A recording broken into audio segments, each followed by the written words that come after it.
역대하 36장 11절입니다. 16절까지 하겠습니다. 36장 11절에서 16절까지 같이 있습니다. 시드기야가 왕에 오를 때에 나이가 21세라 예루살렘에서 11년 동안 다스리며 그의 하나님 여호와 보시기에 악을 행하고 선지자 예레미야가 여호와의 말씀으로 일러도 그 앞에서 겸손하지 아니하였으며 또한 느부갓네살 왕이 그를 그의 하나님을 가리켜 맹세하게 하였으나 그가 왕을 배반하고 목을 곧게 하여 마음을 완악하게 하여 이스라엘 하나님 여호와께로 돌아오지 아니하였고 모든 제사장들의 우두머리들과 백성도 크게 범죄하여 이방 모든 가증한 일을 따라서 여호와께서 예루살렘에 거룩하게 두신 그의 전을 더럽게 하였으며 그 조상들의 하나님 여호와께서 그의 백성과 그 거하시는 곳을 아끼사 부지런히 그의 사신들을 그 백성에 보내어 이루셨으나 그의 백성이 하나님의 사신들을 비웃고 그의 말씀을 멸시하며 그의 선지자를 욕하여 여호와의 진노를 그의 백성에게 미치게 하여 회복할 수 없게 하였으므로 회복이 불가능한 패역한 백성들, 심판이 확정된 시대를 살아가는 요시야의 아들들을 우리는 보게 됩니다.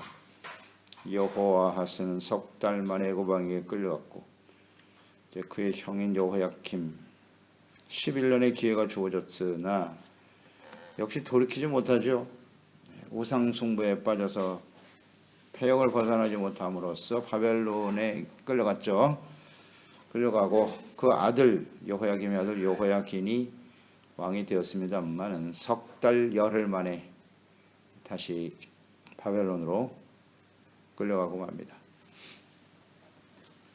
느부갓네살 왕의 포로로 끌려갔죠. 이제 마지막 왕인 요시야의 아들 시드기야가 이제 왕이 되었습니다. 11절 12절이죠. 시드기야가 21세 왕위에 올랐다 그랬고요. 시드기야는 요시야의 셋째 아들이에요. 셋째 아들. 이제 11년을 치렀는데 그 마지막 11년의 기회를 주셨네요. 그런데 여호와 보시기에 악을 행하였다 그랬어요. 요시야의 아들들이 역대상 3장 15절에 나와 있어요. 요시야의 아들들은 맏아들 요하난과 둘째 여호야김과 셋째 시드기야와 넷째 살룸이요 그랬어요. 아들이 넷이 있는데 그 중에 세 아들이 이렇게 패역을 행하네요. 거기 넷째 살룸, 이 살룸이 바로 여호아하스네요. 넷째 아들 살룸이 여호아하스로 첫 번째 왕이 됐어요. 바로 왕이 이 살룸을 선택했네요. 예레미야 22장 11절에 보면 여호와께서 유다 왕 요시야의 아들 곧 그의 아버지 요시야를 이어 왕이 되었다가 이곳에서 나간 살룸에 대하여, 이 살룸이 바로 여호아하스네요. 넷째 아들이 왕이 된 거네요. 여호아하스가 살룸이에요. 그 다음에 이제 여호야킴 형이죠. 왕이 되었고 그의 아들이 되었다가 이제 시드기야, 장남인 요하나는 왕이 되지 못했습니다. 문제는 한 아들도 아버지와 같이 신실하지 못하고 모두가 하나님을 경외하는 것을 배우지 못한 패역한 자들이었다. 이런 것을 보게 돼요. 이렇게 세 아들들이 전부 악을 행해서 달려갔는데요. 이게 참 쉽지 않은 일입니다. 그래도 그 중에 하나 정도는 하나님을 바르게 섬기는 사람이 있지 않았을까? 그래서 저는 요하난이 좀 생각이 돼요. 요하난. 그래도 요하난이 하나님을 좀 바르게 섬기지 않았을까? 그냥 제 생각이에요. 그러니까 하나님을 경외하는 자를 세울 리가 없잖아, 애굽 왕이. 그래서 막내인 아무것도 모르는 살룸을 왕으로 세웠을 것이고 계속 이어서 시드기야, 여호야긴과 시드기야가 세워지게 된 것이죠. 그런 생각을 해봐요, 나름대로. 아무튼 하나님을 경외하고 섬기는 것을 전혀 배우지 못한 이들이 결국 유다의 멸망을 향해서 달려가게 되었더라. 심판이 지금 확정됐어요. 하나님이 이미 히스기야 시대부터 말이죠. 요시야 시대에도 이미 선지자를 통해서 말했어요. 요시야는 평안히 죽겠지만 그 이후에는 하나님의 심판이 작정되어 있다고. 므낫세가 너무나 악을 행했기 때문에. 그러면 이 조상의 죄가 잘못됐기 때문에 조상들의 죄로 인해서 요시야의 아들들이 멸망해 간 것입니까? 그렇지는 않은 거죠. 이건 분명히 해야 됩니다. 심판이 작정되어 있지만 하나님의 뜻은 사실 재앙이나 심판이 아니에요. 그들이 회개하고 하나님께 돌아오는 거라고요. 돌아오면 하나님이 용서해 주시고 회복해 주시기를 간절히 원하고 계시지요. 그러니까 이 세 아들이 이렇게 악을 행하고 멸망의 길을 가도록 하나님이 방치하셨을까요? 일부러 악을 행함으로써 심판에 이르게 하셨나요? 하나님이? 절대 그렇지 않죠. 절대 그렇지 않아요. 히스기야 보세요. 여호와서는 석 달, 여호야기는 석 달 열흘 만에 정리하시는 거 보세요. 너네 가지고는 안 되겠다는 거예요. 그래서 새로운 희망으로 하나님이 다른 아들을 세워보는데 안 되니까 시드기야 이제 마지막이죠. 보세요. 시드기야가 악을 행하도록 하나님은 그대로 내버려 주셨을까요? 오늘 말씀 보세요. 선지자 예레미야가 여호와의 말씀으로 일러도 그 앞에서 겸손하지 아니하였으며 시드기야 때 예레미야 선지자를 부지런히 보내신 거예요. 이제 하나님께서 보내셔 일러 가르치셨다. 예레미야를 통해서 시드기야에게 주신 말씀들이 너무나 많은데요. 예레미야 21장 3절로 7절 말씀 보면 예레미야가 그들에게 대답하되 너희는 시드기야에게 이같이 말하라. 이스라엘의 하나님 여호와께서 이와 같이 말씀하시되 보라 너희가 성 밖에서 바벨론의 왕과 또 너희를 에워싼 갈대아인과 싸우는 데 쓰는 너희 손의 무기를 내가 뒤로 돌릴 것이고 그것들을 이 성 가운데 모아들여라. 내가 같은 손과 강한 팔과 곧 진노와 분노와 대노로 친히 너희를 칠 것이다. 내가 또 사람이나 짐승이나 이손왕 있는 것을 다 치리니 그들이 큰 전염병에 죽으리라 하셨다 하라. 여호와의 말씀이니라. 그 후에 내가 유다의 왕 시드기야와 그의 신하들과 백성들과 및 이 성읍의 전염병과 칼과 기근에서 남은 자를 바벨론의 느부갓네살 왕의 손과 그들의 원수의 손과 그들의 생명을 찾는 자들의 손에 넘기리니 그가 칼날로 그들을 치되 측은히 여기지 아니하며 긍휼히 여기지 아니하며 불쌍히 여기지 아니하리라 하셨느니라. 이렇게 말씀하셨다고요. 예레미야 선지자를 통해서 시드기야에게 너희가 회개하고 돌이키지 않으면 하나님께서 칼, 그 다음 전염병 이것을 하나님 치실 거예요. 살아남은 자는 바벨론 왕의 손에 완전히 정리하게 하실 거야 라고 말씀하셨다고요. 근데 이 말씀 앞에서도 시드기야는 겸손하지 아니하고 이걸 주목하세요.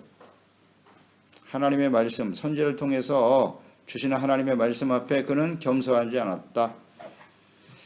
그러니까 겸손의 태도는 어디서 나타나느냐? 잘 알겠죠? 오늘 말씀을 통해서 보면 하나님과 말씀에 대한 태도에서 드러난다. 하나님은 말씀을 대하는 태도에서 그 사람이 겸손한 사람이지 교만한 사람이지 나타난다는 거예요. 그러니까 선지자를 통해서 주시는 하나님의 말씀을 듣고 그는 말씀을 무시했어요. 불순종했습니다. 이게 뭐다? 교만입니다. 하나님의 말씀을 듣고 거부하는 게 교만이에요. 말씀은 그러하시나 제 생각은 달라요. 자기의 뜻을 굽히지 않아요. 이 교만이죠. 아니 이스라엘이 왜 멸망을 당합니까? 그러니까 선지자가 주시는 말씀, 자기가 원치 않는 말을 들을 때는 그게 하나님의 말씀으로 여기지 않는 거예요. 이런 게 교만이에요. 말씀에 대한 태도입니다. 그래서 하나님 말씀 앞에서 자신의 죄를 깨닫고 회개하고 돌이키는 것이 진정한 겸손이다. 딱 적어놓으세요. 모르면 안 됩니다.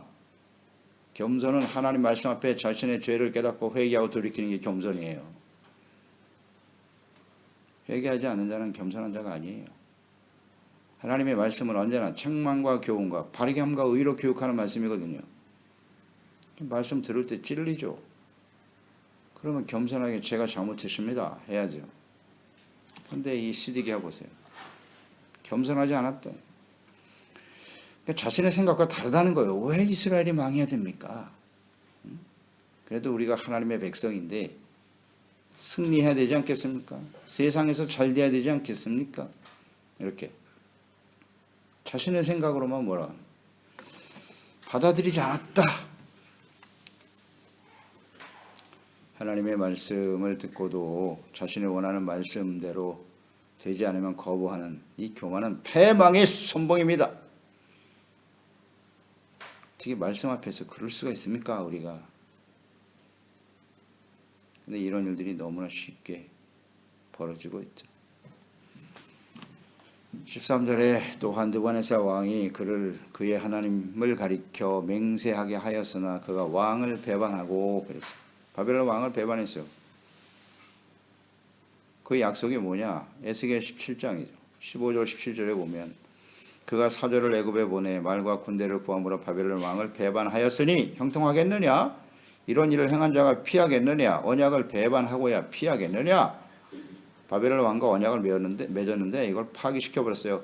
주 여호와의 말씀이니라 내가 나의 삶을 두고 맹세하노니 바벨론 왕이 그를 왕으로 세웠거늘 그가 맹세를 저버리고 언약을 배반하였은즉 그 왕이 거주하는 곳 바벨론에서 왕과 함께 있다가 죽을 것이다. 대적이 토성을 쌓고 사다리를 세우고 많은 사람을 멸절하려 할 때에 바로가 그 큰 군대와 많은 무리로도 그 전쟁에 그를 도와주지 못할 것이다. 이렇게 나와 있네요. 애굽 왕을 의지했고 바로 왕의 언약을 깨뜨렸다. 그래서 죽게 된다는 거예요. 하나님 앞에서도 교만한 시드기야. 바벨론 왕과의 언약도 쪄버리고 그래서 결국 멸망의 길을 가게 되는 거예요. 고민이 많았겠죠. 나름대로 고민이 깊었을 거라. 시드기야. 야, 이 나라를 어떻게 바르게 세울 것인가. 진짜 그 사람이 나라를 생각하는 사람일까요? 이 지도자들 툭하면 국민 나라 얘기하잖아요. 폐역하고 어리석은 인생들. 결국 자기 욕망밖에 없는 거예요. 하나님을 전혀 인식하지 못하고 사네요. 하나님을 모르는 상황도 아니에요. 예레미야 선지자 끊임없이 가르쳤어요. 끊임없이. 한두 번 말한 것도 아니고. 아유, 예레미야 선지자 보세요. 분량이 얼마나 많은지. 안 들어. 겸손하지 않으면 이건 대책이 없는 겁니다. 그래서 하나님의 말씀을 전할 때 말씀을 듣는 자들의 태도가 돌밭, 길가 돌밭 가시떨기 아무리 말씀을 들어갈 소용없어요. 오직 착하고 좋은 마음으로 받아야만 결실하게 되는 것인데 그래서 우리의 마음이 대단히 중요해요. 보세요. 바벨론 왕과 언약 이거 다 버렸죠. 그 다음에 뭐라고 그랬어요? 그 말씀해 보시면 목을 곧게 하여 마음을 완악하게 하였다. 목을 곧게 하였다고 나와 있죠. 13절에 보세요. 그들이 지금 심판이 확정된 시대를 살아가는 멸망을 향해 가는 사람들의 특징을 말씀하고 있는 거예요. 목을 곧게 하며 마음을 완악하게 하여. 이 길가 돌밭 가시떨기예요. 이 마음. 목을 곧게 하다. 여호와께로 돌아오지 아니하고 목을 빳빳하게 세운다는 거예요. 고집 세고. 하나님 말씀 앞에서 이렇게 목을 세울 수 있을까 과연? 목을 곧게 하면 부러집니다. 절대 진리죠. 회개하지 않아. 보세요. 이 목이 곧다라고 하는 것이 하나님께서 이스라엘 백성들의 특성이라고 말씀하셨죠. 애굽에서 구원받은 이스라엘 백성들 광야를 지난 동안 수없이 하나님 앞에 원망 불평하고 하나님 대적했죠. 10번이나 하나님이 시험했다 그랬습니다. 그러한 이스라엘 백성들을 향한 하나님의 평가 출애굽기 33장 3절 너희를 적과 꿀이 흐르는 땅에 이르게 하려니와 나는 너희와 함께 올라가지 아니할 거야. 너희는 목이 곧은 백성인즉 내가 길에서 너희를 진멸할까 염려함이니라. 같이 안 가시겠대요. 같이 가다가는 나의 공의가 너희를 죽이고 말 거야. 왜? 너희는 목이 곧은 백성이거든. 하나님이 이미 이렇게 선포하셨어요. 신명기 9장 13절 여호와께서 또 내게 말씀하여 이르시되 내가 이 백성을 보았노라. 하나님 보셨대요. 보라 이는 목이 곧은 백성이니라. 하나님 보시고 그냥 딱 평가하셨어요. 이스라엘은 목이 곧다. 그러니까 이 시작부터 이 정도인데 지금 많은 시간이 흘렀지 않습니까? 많은 시간이 흘러서 지금 예레미야 시대의 마지막 시디기한까지 왔어요. 근데 여기서도 이 말씀이 계속되네. 이 백성이 목이 곧다고. 어떻습니까 여러분? 여기는 우리 해당이 안 될까요? 해당이 안 될까요? 이게 지금 이방인들입니까 이들이? 하나님의 백성입니다. 언약의 백성들을 하나님이 목이 곧은 백성이라고 평가하셨어요. 홍해를 건넌 사람들이었어요. 애굽에 쏟아진 10가지 재앙을 다 경험한 사람들이에요. 기적을 체험한 사람들이라고요. 그런데도 마음이 곧답니다. 목이 곧대요. 우리도 마찬가지입니다. 여기 다 해당이 되는 겁니다. 신명기 30장 27절 내가 너희의 반역함과 목이 곧은 것을 알아니 오늘 내가 살아서 너희와 함께 있어도 너희가 여호와를 거역하였거든 하물며 내가 죽은 후의 일이랴. 모세는 죽으면서 걱정이 되는 거예요. 모세를 통해서 얼마나 놀라운 역사를 많이 행하셨습니까? 그럼에도 불구하고 너희가 목이 고다 툭하면 모세에게 와서 대항하고 모세를 없애고 애굽으로 돌아가자고 떠들었더니 백성들 기가 막히죠. 정말 기가 막히죠. 내가 죽으면 어떻게 되겠나 이거. 계속 되지요. 뭐 어떻게 돼요. 계속 되는 겁니다. 잠언서 29장 11절이죠. 자주 책망을 받으면서도 목이 곧은 사람은 갑자기 패망을 당하고 피하지 못하리라. 절대 진리죠. 자주 책망을 받으면서도 목이 곧은 사람이에요. 따라서 목이 곧은 사람은 어떤 사람? 책망의 말씀을 들어도 돌이킬 줄 모르는 사람. 아주 뻔뻔하죠. 이런 사람이 목이 곧은 사람이라는 거예요. 책망을 들을 때 대드는 사람. 네, 책망을 들을 때 대드는 사람. 이게 목이 곧은 거예요. 그러니까 자녀들 중에도 이렇게 책망을 하면 겸손히 받아들이는 자녀가 있는가 하면 책망을 듣는데도 목을 빳빳하게 세우고 내가 잘못한 게 어디 있어 이렇게 나온단 말이에요. 이게 정말 참담하죠. 부모의 심정으로는 참담한 자식입니다. 이거 아무리 잘못을 지적해줘도 겸손히 받아들이지 않고 목을 세우고 덤벼. 이게 살겠습니까? 하나님 앞에서 이렇게 하면 살겠어요 이거? 하나님이니까 참으시지 참 이거 우린 못 참습니다. 또 그런 거 부모 입장에서는 감정이 앞설 수밖에 없는 거죠. 그러나 하나님은 정말 오래 참으세요. 보세요. 광야에서부터 지금 시드기야 왕까지 왔지 않습니까? 이 하나님의 인내가 이게 어마어마합니다. 사람들은 변하지 않거든요. 목이 곧은 백성은 절대 변하지 않아. 가면 갈수록 악해지죠. 이 역사가 주는 교훈이잖아요. 성경이 우리에게 주는 교훈입니다. 예수님 오시고 지금 2000년이 지났습니다. 그러니 이 시대를 사는 우리들이 얼마나 목이 뻣뻣하겠습니까? 볼 것도 없는 것이죠. 아주 뻣뻣하죠. 하나님 말씀을 책망하는 말씀 자체를 싫어해. 듣기를 싫어하고 들어도 뭐 고개 빳빳이 세우고 됐어요. 나는 상관이 없어요. 이렇게 나가잖아요. 이거 정말 심각하네요. 그래서 패망이 갑자기 당하는 거예요. 갑자기 패망을 당하고 피하지 못한다. 보세요. 요시의 아들들 보세요. 지금 마지막 재앙이 지금 임박해 있는데 끝까지 목을 세우니까 어떻게 돼요? 피할 수가 없는 거예요. 그냥 당할 수밖에 없다고. 회개하면서 하는 것인데 회개하고 돌이킬 수가 없게 되었다. 심판이 확정된 시대의 사람들의 특성. 그러니까 유다와 이스라엘 백성들의 패망의 원인은 겸손하지 못했다. 목이 곧고 마음이 완악했다. 그것은 곧 하나님께 돌아오지 않았다. 회개하지 않았다. 마지막 시대의 교회를 향해서 주님이 외치시는 말씀이 뭐다? 회개하라. 간단해요. 돌아오라는 겁니다. 근데 결국 못 돌아온다. 못 돌아온다예요. 못 돌아온다. 피하지 못하리라. 이게 안타까운. 그런데 하나님께서 이렇게 지금 조장하는 겁니까? 회개하지 못하도록 하나님이 하시는 거예요? 아니죠. 회개하고 돌아오라고 계속 외치고 계시는 거죠. 지금도 우리에게 이 말씀을 듣게 하시는 거예요. 제발 돌아오라고. 근데 안 돌아오잖아요. 이거 본인의 선택에 달렸어요. 이제는. 돌아오고 안 하고는 본인이 알아서 선택해야 돼요. 그런데 돌아오기가 쉽지는 않을 것이다. 이것이 이제 우리에게 주는 교훈입니다. 그러니까 우리는 이 마지막 심판 확정된 시대를 살아가는 저희들은요.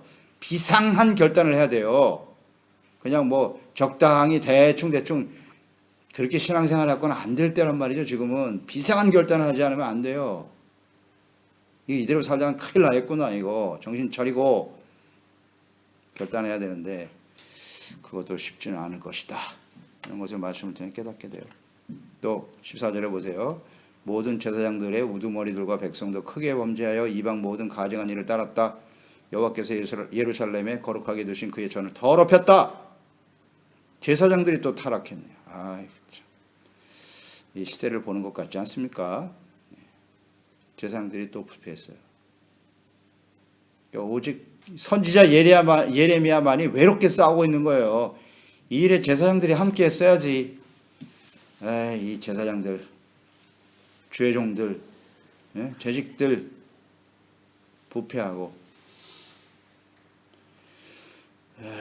안타깝습니다.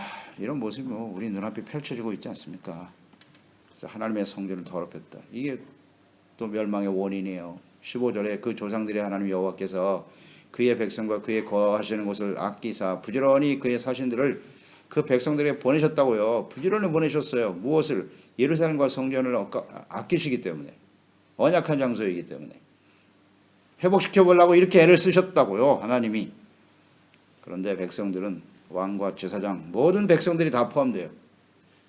다 같이 하나님 앞에 목이 고다 교만했다. 그래서 유다가 멸망을 당하는 겁니다. 시디게 한 사람만이 죄를 졌는데 이스라엘 백성 전체가 심판을 받습니까? 그렇지 않아요. 이거 주목하셔야 됩니다. 오늘날 죄종들의 부패와 타락이 눈에 보이죠? 그 부패한 종들 때문에 이 땅에 하나님의 심판이 임하나요? 백성들도 마찬가지예요. 늘 말씀드리잖아요. 그건 빙산의 일각이라고. 죄종들의 부패는 이렇게 물 위에 나와 있는 일부분이고 그 밑엔 다 썩은 거예요.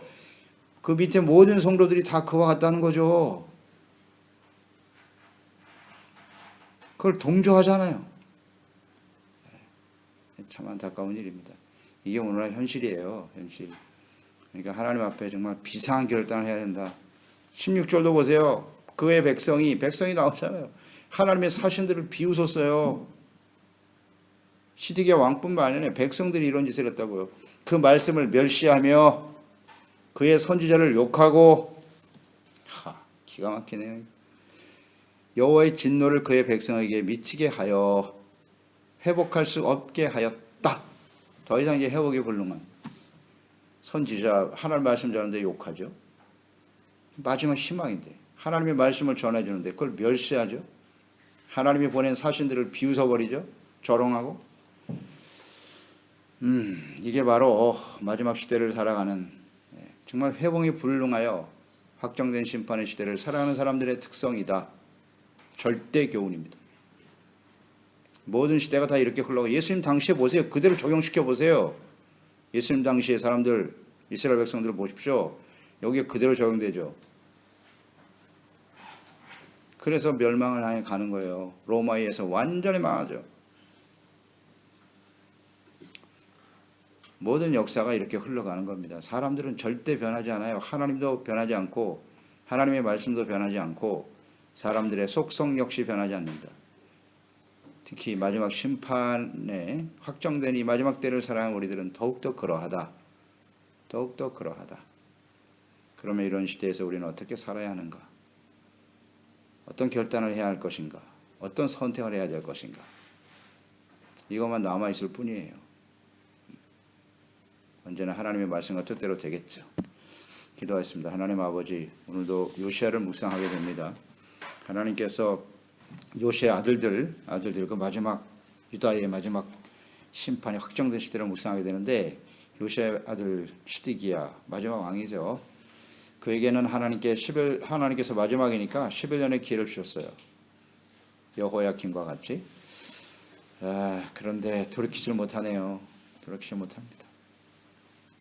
하나님의 말씀 앞에서 예레미야 선지자를 부지런히 보내서 말씀하셨는데, 겸손하지 않았다, 목이 곧았다, 완악한 마음을 가지고 있었다, 선지자를 욕하였다, 하나님 보낸 사람들을 조롱하고 비웃었다.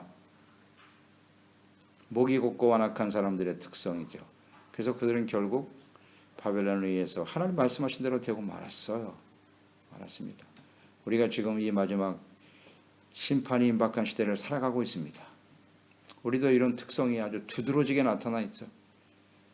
제사장들의 부패와 타락, 그들만이 아니에요. 제사장이 부패했다는 건 그 백성들 역시 마찬가지라는 얘기거든요.